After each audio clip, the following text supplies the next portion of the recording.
नमस्ते।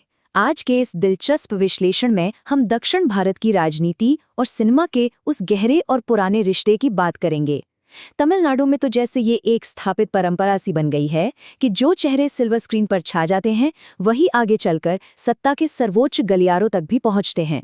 आज हम एक ऐसे ही नाम का विस्तार से विश्लेषण करने जा रहे हैं जिसकी गूंज इस वक्त पूरे देश में है। विजय थलापति। लाखों लोगों के लिए वो सिर्फ एक हीरो नहीं बल्कि एक मसीहा और भविष्य के नेता हैं। लेकिन सच मानिए, उनका ये सफर इतना आसान बिल्कुल नहीं था। अब इस पूरे राजनीतिक खेल को समझने के लिए जरा इतिहास के पन्नों को पलटना जरूरी है। तमिलनाडु के इतिहास में एमजी रामचंद्रन और जे जयललिता जैसे दिग्गजों ने पहले ही ये साबित कर दिया है कि सिनेमा की इस दीवानगी को एक अजेय राजनीतिक ताकत में कैसे बदला जा सकता है। उन्होंने एक ऐसा ब्लूप्रिंट तैयार किया जिस पर चलकर कोई भी बड़ा सितारा सीधे जनता का नेता बन सकता है। तो ये ट्रेंड कोई नया तो नहीं है, लेकिन जब भी कोई इतना बड़ा सुपरस्टार राजनीति की ओर कदम बढ़ाता है ना, तो दशकों पुराने स्थापित समीकरण पूरी तरह से हिल जाते हैं। तो यहाँ एक बड़ा ही दिलचस्प और बुनियादी सा सवाल उठता है, आखिर एक बिल्कुल साधारण सा दिखने वाला अभिनेता इतना विशाल राजनीतिक चेहरा कैसे बन जाता है? जाहिर सी बात है, ये सब रातों रात तो नहीं होता। विजय थलापति की कामयाबी कोई अचानक से मिला हुआ चमत्कार नहीं है, बल्कि सच तो ये है कि ये एक बहुत ही साधारण, अंतर्मुखी और शर्मीले लड़के की कहानी है जिसने इस मुकाम तक पहुंचने के लिए बहुत लंबा और मुश्किल संघर्ष किया है। ये कहानी हमें दिखाती है कि कैसे लगातार मेहनत और जनता के विश्वास से कोई भी इंसान इतिहास रच सकता है। चलिए इस कहानी की शुरुआत से शुरू करते हैं। 22 जून 1974 को चेन्नई में विजय का जन्म हुआ। अब उनके पिता एक जाने-माने फिल्म डायरेक्टर थे, पर इसका मतलब ये बिल्कुल नहीं था कि उनका रास्ता आसान होने वाला था। स्कूल के दिनों में वो इतने ज्यादा शांत और शर्मीले थे कि अक्सर लोग उनका मजाक उड़ाया करते थे। उन्होंने बहुत कम उम्र में ही फिल्मों में काम करना तो शुरू कर दिया था, लेकिन जब लीड रोल की बारी आई तो उनकी शुरुआती फिल्में बॉक्स ऑफिस पर बुरी तरह से फ्लॉप रहीं। चारों तरफ से सिर्फ निराशा ही हाथ लग रही थी। और जब शुरुआती फिल्में नहीं चलीं तो क्रिटिक्स और दर्शकों ने उन्हें पूरी तरह से नकार दिया। इस लड़के में स्टार बनने वाली कोई बात ही नहीं है। जी हाँ, ये वो कड़वा सच और तीखा ताना था जो उन्हें बार बार सुनना पड़ा। उनकी एक्टिंग, उनके लुक्स, उनके तौर तरीकों, हर चीज़ का पब्लिक में मजाक बनाया गया। उस वक्त शायद ही किसी ने सोचा होगा कि आलोचनाओं का शिकार होने वाला ये शांत सा लड़का एक दिन करोड़ों दिलों पर राज करेगा। इतनी ज्यादा रिजेक्शन किसी का भी मनोबल तोड़ सकती है, लेकिन उन्होंने इसी रिजेक्शन को अपनी सबसे बड़ी ताकत बना लिया। तो इतनी भारी आलोचना का सामना उन्होंने कैसे किया? ये उनके पूरे सफर का सबसे प्रेरणादायक हिस्सा है। उन्होंने तय कर लिया था कि वो शब्दों से नहीं बल्कि अपनी अथक मेहनत से जवाब देंगे। उन्होंने खुद को पूरी तरह से झोंक दिया। सबसे पहले उन्होंने एक्शन सीन्स में महारत हासिल की। फिर अपने डांस को इतना शानदार बनाया कि लोग थिएटर्स में उनके साथ झूमने लगे, और साथ ही अपनी डायलॉग डिलीवरी को पूरी तरह से बदल कर रख दिया। अपनी कमियों पर किए गए इस लगातार प्रहार ने धीरे धीरे उनकी फिल्मों को सुपर हिट बनाना शुरू कर दिया, और वो बन गए एक अजेय सुपरस्टार। इस शानदार कमबैक ने उन्हें एक नई और बहुत ही खास पहचान दी, थलापति। तमिल में इसका मतलब होता है नेता या कमांडर। लेकिन ध्यान देने वाली बात यह है कि ये सिर्फ पर्दे का नाम नहीं था। अगर हम उनकी फिल्मों को देखें तो उनमें धीरे धीरे ऐसे विषय आने लगे जो सीधे समाज की नब्ज से जुड़े थे। गरीबों की मदद करना, भ्रष्ट सिस्टम के खिलाफ अकेले खड़े हो जाना और समाज सुधार का कड़ा संदेश देना। सिल्वर स्क्रीन पर वो एक ऐसे रक्षक बन गए जो आम आदमी की लड़ाई लड़ रहा था, और इन डायलॉग्स ने युवाओं के मन पर बहुत गहरा असर डाला। और यहीं से एक बहुत ही बड़ा रणनीतिक बदलाव शुरू होता है, जिसने असल में उनके राजनीतिक सफर की पक्की नींव रखी। हुआ ये कि उनके हजारों फैन क्लब्स सिर्फ फिल्मों के पोस्टर लगाने या जश्न मनाने तक सीमित नहीं रहे। एक बहुत ही सोची समझी रणनीति के तहत इन क्लबों को अनुशासित सामाजिक संगठनों यानी एनजीओज में बदल दिया गया। अब ये क्लब जरूरतमंद छात्रों की पढ़ाई में मदद करने लगे, प्राकृतिक आपदाओं और बाढ़ पीड़ितों का सहारा बनने लगे, और बड़े पैमाने पर ब्लड डोनेशन कैंप्स लगाने लगे। ये अब सिर्फ कोई फैंडम नहीं रह गया था, ये एक जमीनी राजनीतिक कैडर तैयार हो रहा था।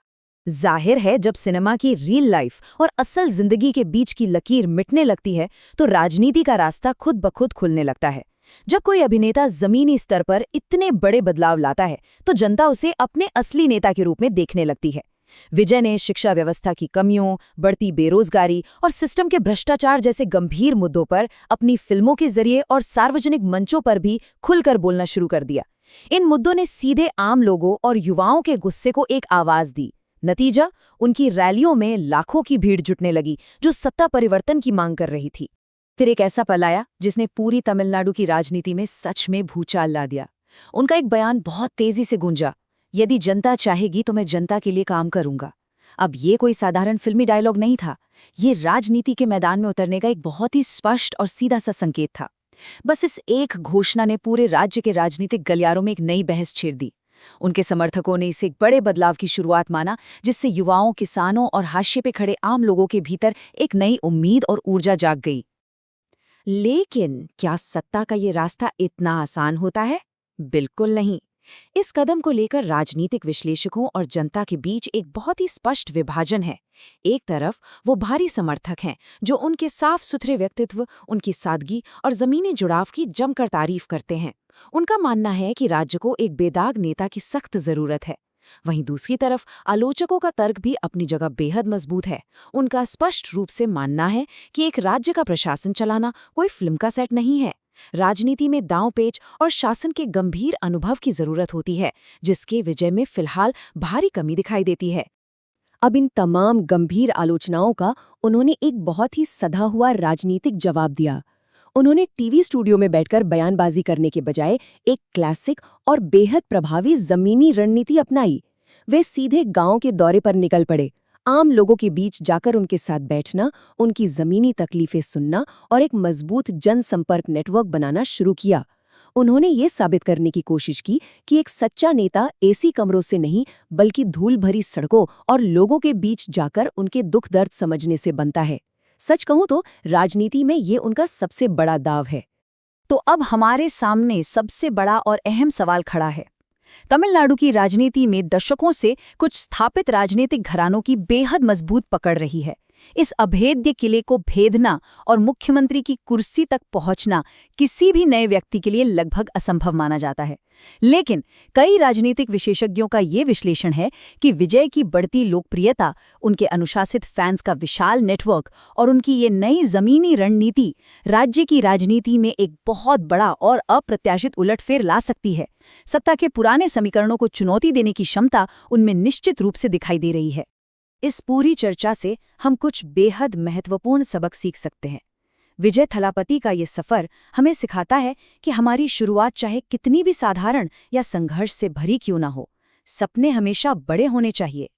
शुरुआती असफलताओं और दुनिया भर के मजाक के बावजूद अगर लगातार अपने काम पर डटे रहा जाए तो कुछ भी हासिल किया जा सकता है। और सबसे बड़ी बात, एक सच्चा नायक या नेता वही होता है जो सिर्फ अपनी सफलता का जश्न नहीं मनाता, बल्कि निस्वार्थ भाव से समाज की मदद करता है और जमीनी स्तर पर अपनी जनता की सच्ची आवाज को सुनता है। और अंत में हम इस विश्लेषण को एक बेहद विचारोत्तेजक सवाल के साथ खत्म करते हैं। क्या जनता का ये अपार प्यार, सिनेमा घरों की वो भीड़ और ये जमीनी समर्थन एक वास्तविक और स्थायी राजनीतिक जीत में बदल पाएगा?